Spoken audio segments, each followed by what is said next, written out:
বানাবো বুঝতে পারছো? কি বানাবো? এটা দিয়ে কি বানাচ্ছে জানো? এই দেখো আমার ছোট্ট ছোট্ট হাঁড়িরা, আর এই দেখো আমার সেই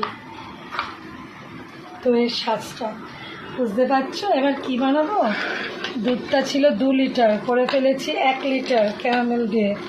এইবার কি বানাবো জানো? এইবার তোমরা ঠিক জানো কি বানাবো। পরের প্রসেসগুলো আমি একে একে তোমাদেরকে দেখাচ্ছি। আমার দুধটা হয়ে গেছে, এবার আমি এটাকে বন্ধ করে দেবো। আজকে হয়েছি ময়রা, মিষ্টির দোকানের ময়রারা যেরকমভাবে বানায়, আই মানে কি আমি চেষ্টা করছি। হ্যাঁ, আজকে বানাবো মিষ্টি দই। মিষ্টি দইয়ের জন্য আমার দুধ রেডি। এই যে ভাঁড়গুলো দেখো রেডি করে নিয়েছি, আর এই যে দুধের ছাঁচটা। এবার দুধটা আমি বন্ধ করে দিয়ে ঠান্ডা করতে দেব। তো আগে কি করি তোমাদের পুরোটাই দেখাচ্ছি। ঠিক আছে বন্ধুরা, সাথে থাকো আমার।